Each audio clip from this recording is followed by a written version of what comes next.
Oh yeah, of course that would happen. Sick of that shit. Anyways, people, No Mercy. No Mercy, the sequel of No Mercy, man. I gotta tell y'all.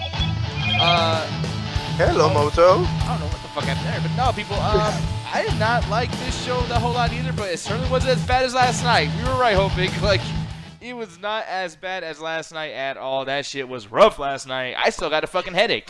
They had some decent stuff on tonight. Not gonna lie, some decent, not the greatest, not nothing, but I mean, it was entertaining. I mean, it was a show. Trey, how are you feeling right now, by the way? Like, as far as No Mercy goes, and then also watching tonight, too. Do you got a headache, anything? Are you feeling sick or anything?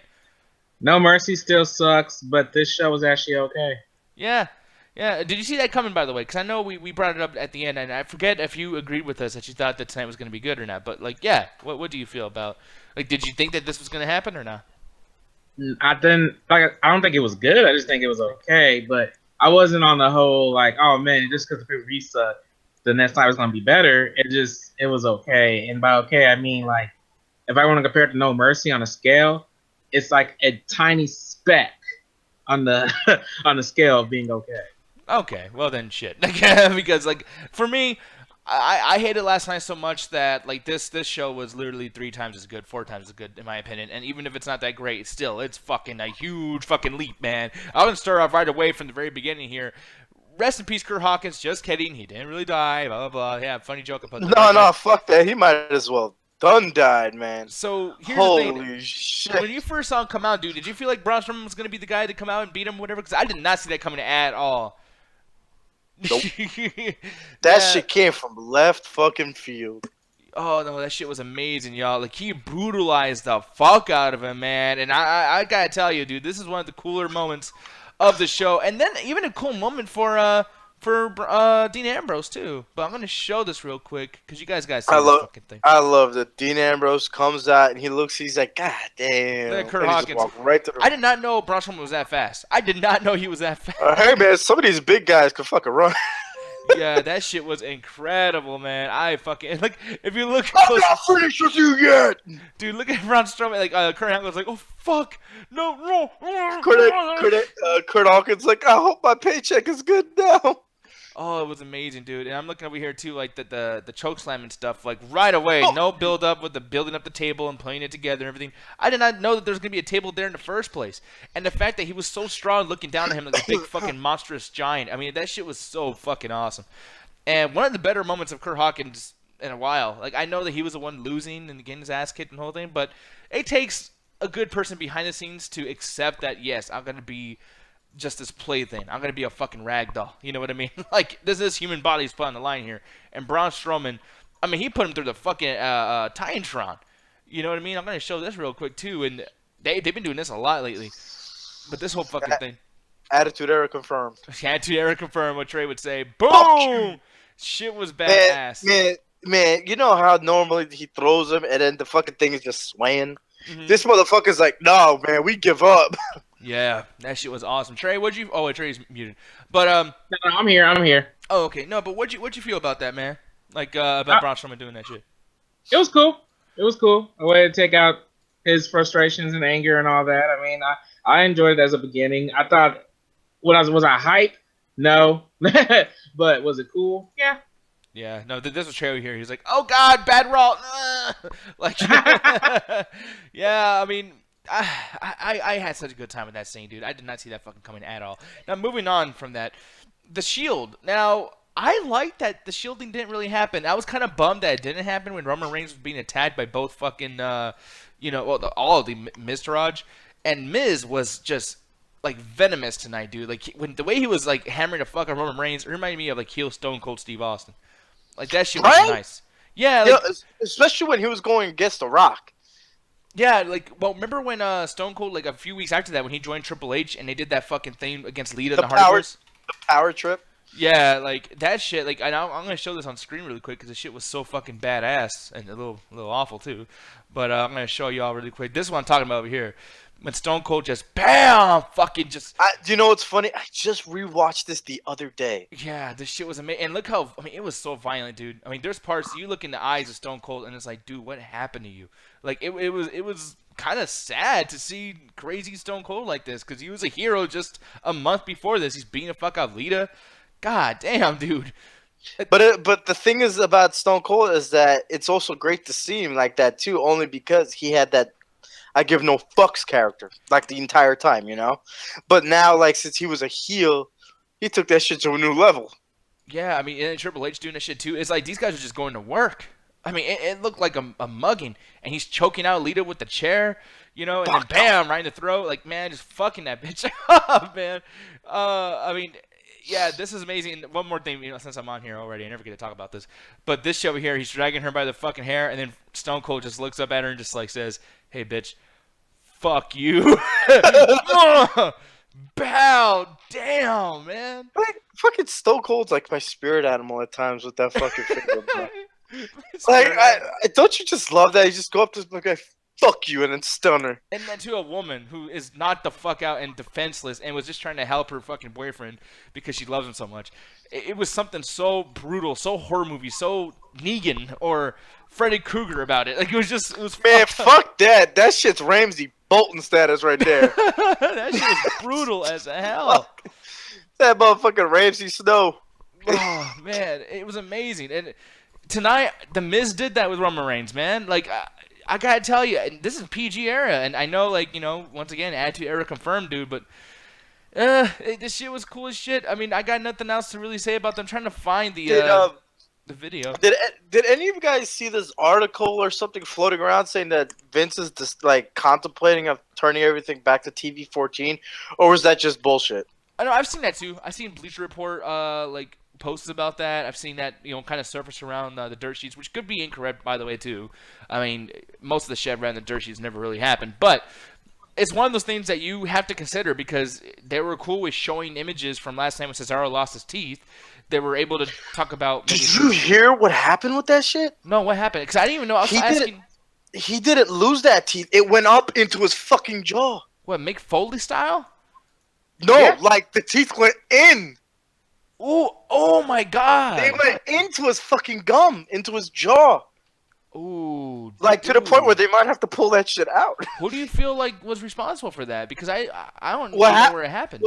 Well, what happened was that it was last night when Dean Ambrose went to go put him in that fucking toss from the legs, and then what's his name, Cesaro went to the turnbuckle and did one of those, and I guess he didn't cover his face too well. Oh, that's where all the blood came from. His fucking teeth went in, and his lip got cracked open. They had to get stitches. Dude, yeah, that's fucking insane. Like that really is ridiculous. I was scrolling down Facebook, and then they're like, apparently Cesaro didn't lose both his teeth. It's actually, the situation's much worse. The shit got pushed up into his fucking jaw. I'm like, that could happen? Yeah, that's fucking insane. I forgot to show any kind of love over here on the YouTube chat. Ganja came in. Hi, Garrett Smith. That's his name, everybody. It's not Ganja Guru. That's his real fucking name. But he's in there talking shit about every Saturday and Wednesday. Yeah, fuck you. No, we're not doing the MCA shit in this goddamn show, man. Red Robot King is saying Nick is Enzo's second hand. No, I don't like Enzo. I don't like Enzo at all. Fuck Enzo. Man, we're going to get to Enzo later on, but I really hate how he was the main event tonight. When the fuck did he become, or did CWC in general become fucking main event status? I do not know. But before we get to that, Mickie James is back. Poo-poo, caca, farts. Now, I know we don't need to sit here and talk about it, but I'm curious.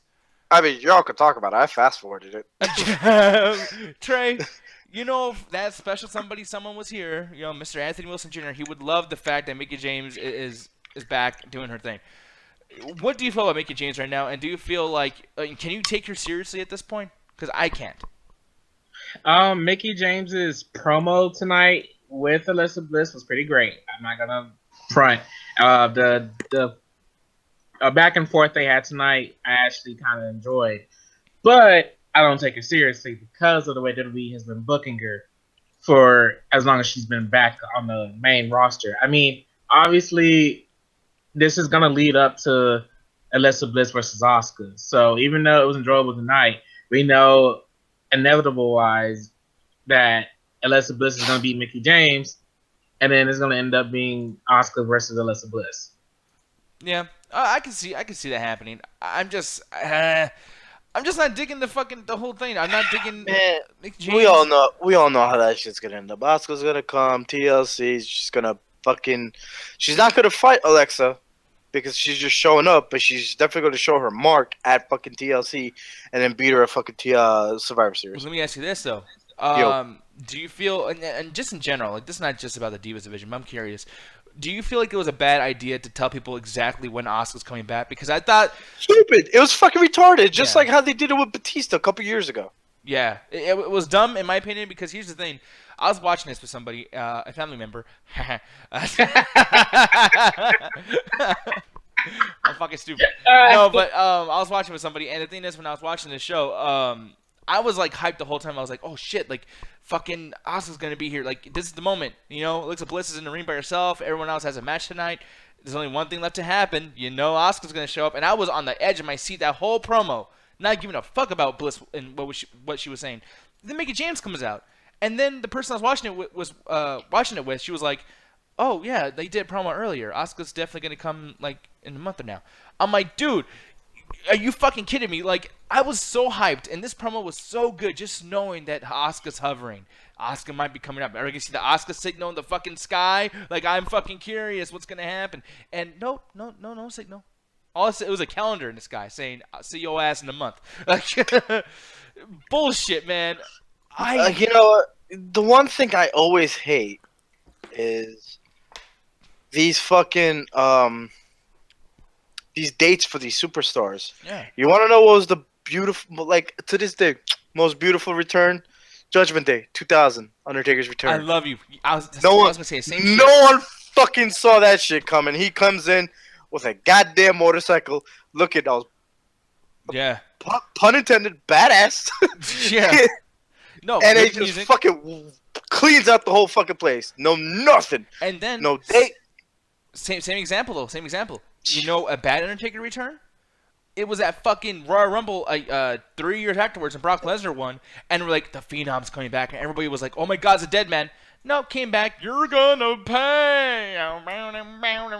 You know, see, the funny thing is, the only time that they actually had a date for the Undertaker's return is going towards WrestleMania 20, and that was just for story purposes. Yeah. Not because, hey, this motherfucker's showing back up. Hey, yay! No. True. They literally made a fucking feud without the man even there. And that shit was storytelling back then, you know? And at one point, I was not watching wrestling, and then my friend told me about this shit. He was like, oh, yeah, The Undertaker's coming back. I was like, where the fuck has he been? Yeah. He's like, was he oh. gone? Yeah, he's like, oh, he's been gone since Survivor Series. He lost in a Buried Alive match. I was like, what the fuck just happened? What? And this is like 2004. No, yeah. This was 2004 when he was telling me, and that happened in 2003. And this was like February-ish that he's telling me this shit. And I'm like, and it was Monday. I was like, I guess I'm watching Monday Night Raw tonight. And then every fucking week, the only thing that I just wanted to see were these damn segments with The Undertaker and Kane. I just wanted to see, is he going to show up? But no, he was showing up at WrestleMania 20. I was like, I don't give a fuck. I'm watching WrestleMania 20. Yeah. Like, they can't do that now. No, you know? Especially can't, for they a can't. return. No, they can. They just don't want to. Because They just don't. Yeah, because that's the thing that's frustrating to me. And I was trying to find it. I guess I can't. But there was times where, like I said, the year prior to that, 2003, when Brock Lesnar debuted in the Royal Rumble, or had his first Royal Rumble match, whatever the fuck it was. But like they fucked that up when Undertaker, everyone was expecting the dead man, right? Like the way you're talking about the storyline version, that was cool because we knew for sure we're gonna get Paul Bear. Well, yeah, actually, we didn't even know about Paul Bear. But We didn't even know. And then this motherfucker showed up like, oh shit, they're really throwing it back. Yeah, but fucking what they did with the Undertaker before that, though, is they're like, oh, yeah, Royal Rumble. And people were literally, like, I can tell the fans were, like, booing when they saw the motorcycle. And they were like, oh, this is not the Phenom. This is typical Taker. Like, who gives a shit? Like, bring out A-Train or Nathan Jones. Like, who gives a fuck about The Undertaker? It was fucking weird. But, like, another return that was done well with no date, Rey Mysterio. I didn't even know if he was going to be on SmackDown or Raw before he debuted. I had no idea. What about Triple H's return back in 2002? Okay, well, see, that actually had a date because it was like That had a date? Yeah, No, I don't it did. It had But- a date. Shit. Okay. but it was No. still epic. It was epic as fuck. It was great, and they did it well. But They did. you know, and that was a special situation. But like Kane, I don't know if you guys remember this, but remember when Kane, Masked Kane came back, and I think this was 2002. And even during the show, they had that song, "The Slow Chemical" by Finger 11. And what they were doing basically is they kept saying that the fire still burns, the fire still burns. And some random had nothing to do with Kane and whatnot, but it was the Un-Americans, Tess and everybody, and they were going against, well, actually, I just kind of spoiled it right there. But he was going to burn the flag. That was the whole thing, which, by the way, holy shit, right? Everyone's talking about the flag right now, and here we go. But Kane came out as an American badass kind of thing, like a patriotic Kane. You know, he just came out like, no, don't fuck with my flag. Came out and fucked up Tess and everybody, and I was like, perfect. This is for my brother. Yeah, exactly. But see, like that's how you do it, y'all. You don't tell me, oh, Asuka, don't think that Asuka's just gonna show up and make a fucking statement good. Just know that she'll show up at tables, ladders, and chairs. You know, when there's already shit going on. Back to the whole Batista thing from like back in 2014. It would have been fine. You know, it would have been just fine for them to do whatever the fuck they wanted, but his return should have been on that Royal Rumble, not the few days before. Oh, no, I completely agree. And then on top of it, I don't think it should have been a situation where, I mean, dude, everyone who comes back, they're a face right away. This dude comes back, and he was all Hollywood out. Like, I thought he was trying to do the Rock character. You know, there he is, like, come on, the funny thing is, I think he even said he didn't want to come back a good guy. He wanted to come back a bad guy.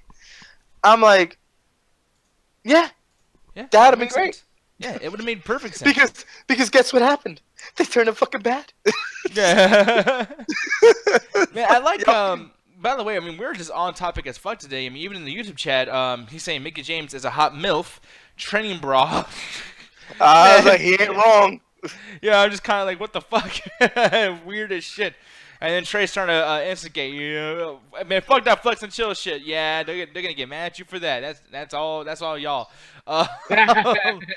But yeah, man, like, yeah, it's not that great. So anyway, no, man, but that's the thing about Asuka. I'm upset that they fucking put that out there. I mean, now it's gonna make every single match that we see and every segment we see boring. You know, like I'm not gonna give a flying fuck. The even worse part about it is I could see this fucking debut going one of two ways. A, she's just gonna show the fuck up. B, she's gonna show up and go against a fucking jobber. Yeah. Or C, they're gonna put her up against somebody in a match. Which, they're probably gonna be like, "Oh, Asuka's returning. Bliss, you booked." Yeah, it's gonna be dumb as shit, man. But what were you saying, Trey?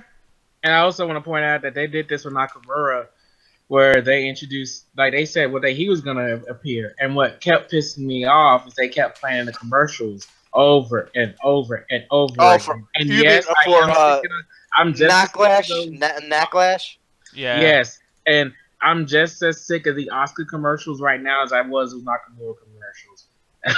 Yeah, no, it's dumb as shit because I completely agree with you. And it's but Trey, the worst part about it is that Nakamura was already on the show. Oh, you're right. Yeah, he already debuted it because it was after. He already debuted. That was just his first match on live SmackDown Live. Yeah. Because the day he debuted, I was there. I was there at that SmackDown, and he had a dark match against Dolph Ziggler. So it's like, even though it was a dark match, I saw him that day fight Dolph Ziggler, but his first match wasn't until Backlash, which was fucking retarded. That was dumb as shit. I'm looking over here too. Yeah, this was weeks before that Backlash. God, dude, I fucking hate Nakamura. Jesus Christ. I really hate that fucking son of a bitch. I was scared to bring up Nakamura, to be honest. I didn't want you to go on a rant, but no, I'm not going to rant. I just hate that. I had to use the example because it's kind of similar. So, Hovik, you just reminded me that they did that little introduction thing after NXT Takeover. Was it Brooklyn? Right? No, Orlando. Yeah, Orlando. Thank you. Yeah, I was there for the final goodbye. Yeah, so I don't know, man. But here's the thing, though. It's time to talk about the big fucking ugly-haired. Hold on, I gotta sneeze real quick. Ah, that was good. Sorry about that. Is that a sneeze or a clap? Man, fuck you. I muted my mic because I didn't want you guys to hear it. Listeners and whatnot. No, Time to talk about the ugly ass elephant in the room with the ugly fucking hair. Okay, the son of a bitch that I cannot stand. And I'm just gonna watch this really quick, just to kind of just to I guess fantasize like, oh yes, knock the fuck out. Thank you, Braun Strowman. Thank you, sir. Thank you, sir. Oh, that was last week, y'all. Was that last week? Yeah, that was last week. Which, by the way, Holy he shit. injured him. Here's the thing that pisses me off so much. He injured him. His arm. He was in the cast and everything on SmackDown, or not SmackDown, 205 Live. Motherfucker still won the CWC Championship. Fucking goddamn it. God. With the final blow that is low. Yeah, oh, so annoying. And by the way, too, I wanted to bring this up really quick. Me and Trey actually knew ahead of time that happened because you guys on Facebook apparently got the fucking show ahead of us. Like, you guys were like 10 minutes ahead or something. I don't know what the fuck happened. Like, the match really started and you guys like, he won by roll-up. I'm like, what? What the fuck? No. It was Ruthless that said that, but he was like, nah. He's like, I'm just kidding. The match is still going on. Oh my god, but he was right because he still won by roll-up. He low-blowed him and then rolled him up. Well, no, the funny thing is, when he said that shit, I'm like, fuck, spoilers. But then I'm like, and then I'm on the WWE Network and I'm trying to go fast forwarding. I'm like, wait a minute, it's not going any further. Yeah, like, no, me too. I did Trey, did I not do the exact same thing? I was like, these motherfuckers are just fucking, like, just trolling right now. Yeah, but they're trolling. Whatever, we got trolled because You know what? I would have probably preferred a roll-up than a fucking low blow. I was like, you bitch, you took the easy fucking way out. Well, see, I didn't but then mind that again, 'cause I thought it was a heel move. I was just about to say that too. But then at the same time, he is kind of heelish. I don't care what anyone says. Well, now he is. I mean, they're really pushing his heel agenda like intensely. I'm not gonna lie though. I did love Neville tonight, like being all like mentally disturbed and like perturbed right now. I'm like, I like where this is going with Neville. Me like, too. Because he just looked fucking defeated, and he's like, I might just have to come and do some shit. And he just dropped it. He's just staring, and he just starts walking. I'm like, dude, he's fucking lost it. But like even this is what's so annoying is you look at this, and he was cocky. He was like, yeah, look at me, I'm the fucking best. Fuck him. And I'm like, okay, so now I'm supposed to feel sorry for you? Like storyline wise, this shit's stupid. Once again, they're doing dumb shit. Well, not that it's makes it good or whatever, Nick. This is the second time he's done this where he's lost the title. It seems like that's Neville's thing. Every time he loses the title, he feels like he has to go crazy or whatever. Because when he lost the title beforehand, a while back, which I forgot who he lost it to. Was it which one? Yeah, thank you. Yeah, when he lost to Tozawa, he was going all crazy and all. Tozawa, yeah. Yeah. Then then when he got the title, he's back to feeling good about himself. And then with Enzo, now he feels like he's all perturbed and crazy again. So not that it makes it good. I'm with you on that, Nick. But this is the second time they've done it. It's bad shit. Yeah. I mean, it's annoying. Yeah. Oh, but were you gonna say something else or no?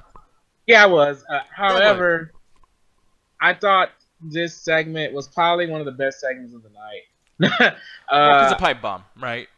Well, no, I didn't even feel like it was a pipe bomb, really. I mean, it was the most I ever really liked Enzo, to be honest, because Enzo kind of, like, going off the way he was and speaking, like, it was pretty much him shooting and saying things that everybody else has been saying about him in the dirt sheets. The whole, he's annoying, people hate him backstage, da-da-da-da. Even throughout the night, him trying to get the stuff signed where they couldn't attack him or they can never get a title opportunity. And then, like, even in the ring, like, stuff he ended up saying about, like, Neville, like, hey, you've held this title for 9 months and you was never in the main event. Where are we right now, the last hour of Raw, and you was never here. And look at me, I got the title. I'm here right now. And then talking about how 205 needed him, and that he's a star, da-da-da. And, like, yeah, he cheated, but, I thought it really worked out tonight for the Cruiserweights. This is the most, and I hate it because it's Enzo. I really do. But this is the most that the Cruiserweights have really been relevant. And this is something we've been kind of talking about for months, even when Anthony was still here, that the Cruiserweights have been really irrelevant since CWC. And I think they kind of did a good job with making the Cruiserweights relevant. I mean, is it going to make me watch 205 Live tomorrow? Nah, because I think this was just a one-time thing. Yeah. But as of tonight, they did a good job making me kind of care. Yeah. And I don't know. I can hear a echo. That's not good. Echoes are bad. Bad echoes. Bad. I actually really like the promo tonight from Enzo as well. Like that whole segment. Like I said, there was like 3 segments throughout the show that was really good. I actually enjoyed the opening segment too with Roman Reigns and The Miz. On the Miz TV thing? Yeah, I enjoyed that. Because Miz, he's a great talker, and then Roman Reigns is trying to catch up to him, and I'm like, okay, Roman Reigns got some licks in too, which is not too bad. That and the Braun Strowman segment and the main event, like the final segment, Yeah. they were like the best parts of the night. I feel. I mean, Even the match with Braun and Dean wasn't too bad neither. and it was a great way they started that off too. I thought that was pretty cool. But I mean, I'm gonna go ahead and just kind of move this along too, because like I said, people, I'm tired of shit, and I just wanted to fucking finish this goddamn show because I don't think the show deserves a whole lot. But doesn't mean they had to give it a bad rating. It was just boring, but writing wise, not too bad. I'm gonna give the show a straight up like 3.5 out of 5. I can't believe I'm saying that because I was so fucking bored and I almost fell asleep like 3 times. But the thing that really kind of like pushed me in a certain way, and I was like, okay, fuck yeah, was the attention they spent on continuity, right? Because like over here we got the situation with Goldust and Finn Balor. You would think they would have already ended this Goldust thing and would have forgot that he turned heel recently on his partner R-Truth. But they stuck to all this shit. He's still a heel, even though he's a sympathetic heel because something happened to him recently with Bray Wyatt. He was still being a dick to Finn Balor, and he fucking attacked Finn Balor. Finn Balor, he just said something about how he wants the Universal Championship. They stuck to the fact that, yeah, he was the Universal Champion and he still has a guy's rematch. They brought that up. That's fucking awesome. That's paying attention. And then Goldust whoops his ass, and then they still had Bray Wyatt statement at the end, but then Boris with a promo. It was just like, they did enough. It was 5 seconds just to let you know Bray Wyatt is still lurking. He's still somewhere around there. Didn't bore us, didn't do the same old promo they always do, but just really fast, really quick. I fucking loved that. It was done for me. It was like the promo equivalent to a Goldberg winning in 5 seconds. Like, that shit. It was great. And even the person that I was watching this with, she was basically just saying, like, wow, I can't believe Finn Balor is fighting against the fucking metrosexual Bumblebee. Like, it was just, Goldust, no one knows him. Young people don't know him. No one gives a fuck about him anymore. But I think that the guy still has a little something in there. And for being an old dude, he still did some good shit in the match. I mean, one of the better Finn Balor matches I've seen in a long time. So, yeah, definitely 3.5 out of 5. Hopefully, take it away, sir. Like I said, I mean, the show is pretty decent, like, as far as, like, the 3 segments go. I'm not going to give it a 3.5 out of 5, but I am going to give it a 2.5 out of 5. I mean, there's still stuff that I really didn't care about. Like, come on, man, Wifey Bliss, what is going on there with the whole Mickie James thing? Like, come on. And Bailey and all that shit. I just didn't care for that tag match. There's a couple things that I didn't care for, with the exception of the 3 segments plus the Dean Ambrose match, which, by the way, was just so fucking random to me for Dean Ambrose to go up against Braun Strowman.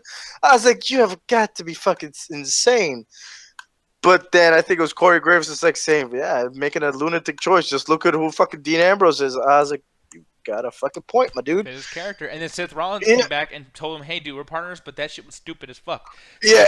Braun Strowman. Like, And then Dean Ambrose is like, meh. And now guess what? Seth Rollins is going to go against Braun Strowman next week. So. Even better, we know the Shield's going to happen. Even Miz made like a gesture or a taunt with the Mr. Raj making fun of the Shield, but they didn't like come. They're saving their wad. That was one thing that fucking got to me. I was like, that would have been the most perfect fucking opportunity right there to bring them. But then I thought about it. I was like, no, wait, keep teasing me. Yeah. Keep fucking. Well, Ambrose is injured too. Yeah. And they both had matches, etc. And this could be an explosive storyline where all these teams and all these like factions get into a big war. You got Mr. Raj, you got Cesaro and Sheamus, you got Jeff Hardy or Matt Hardy and Jason Jordan. All these guys, Carl Anderson, Luke Gallows. Tag team matches will be the main event soon because there's so many storylines. I think that one they might leave for Survivor Series as for an elimination 5-on-5 match. But for right now, I think we might have either Roman Reigns go up against The Miz in a chairs match at TLC, or it's going to be 3-on-3 chairs match at TLC. Yeah, that'd be fucking amazing. Trey, take it away, sir. Yeah, in terms of like future thinking, most of this stuff, like looking at it, makes me want to give it a 1 out of 5. But there was some enjoyment value here where I'm like, okay, this show gets, I'm gonna tell it 2.5 out of 5.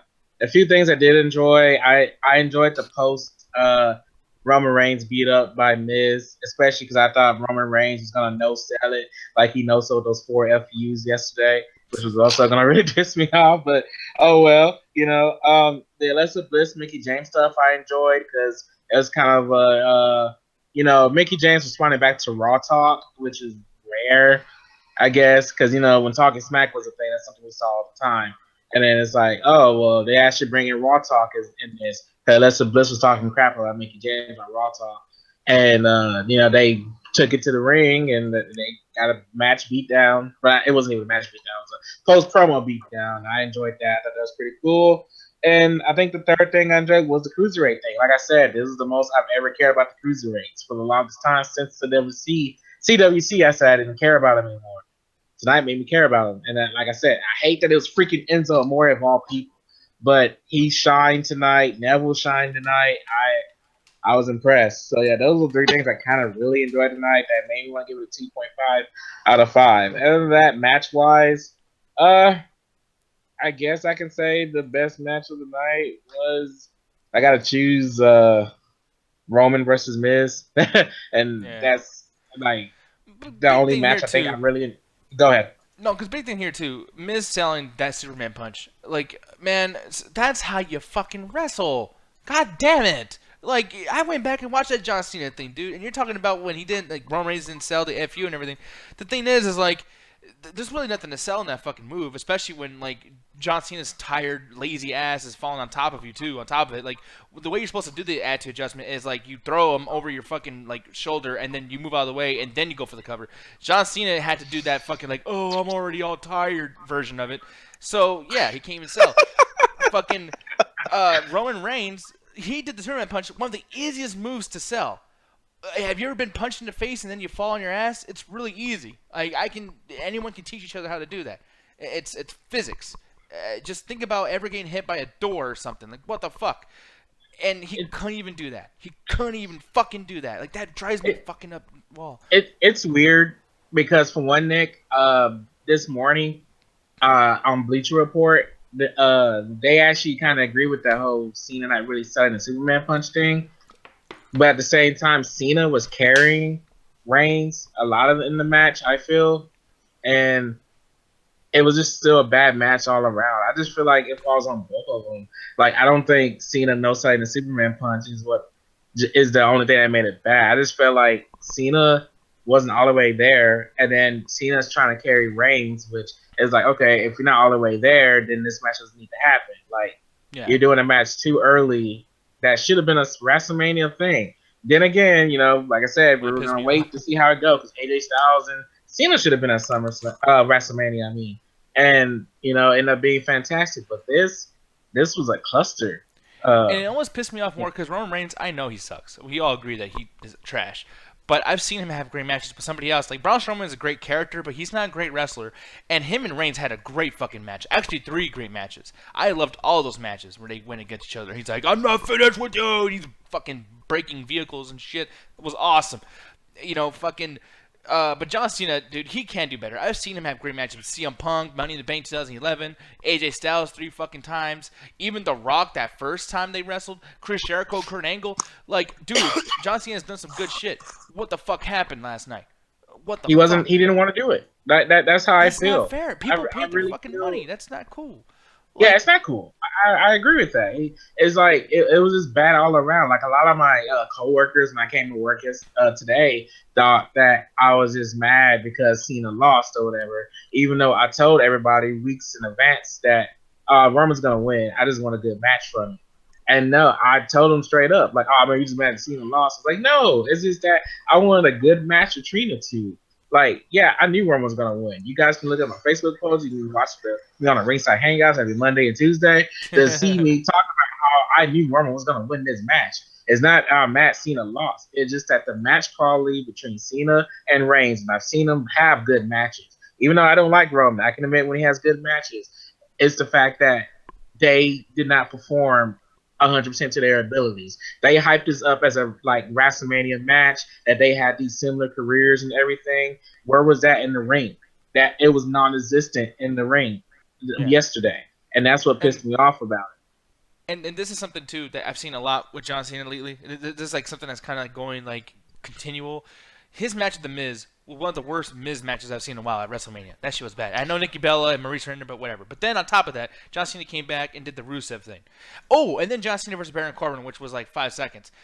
Like, if you notice, John Cena is on a streak of purposely doing the worst matches of all time. That Baron Corbin shit was fucking rough. That fucking Rusev match, literally, I almost just didn't even do the ringside hangout because I was so fucking pissed off.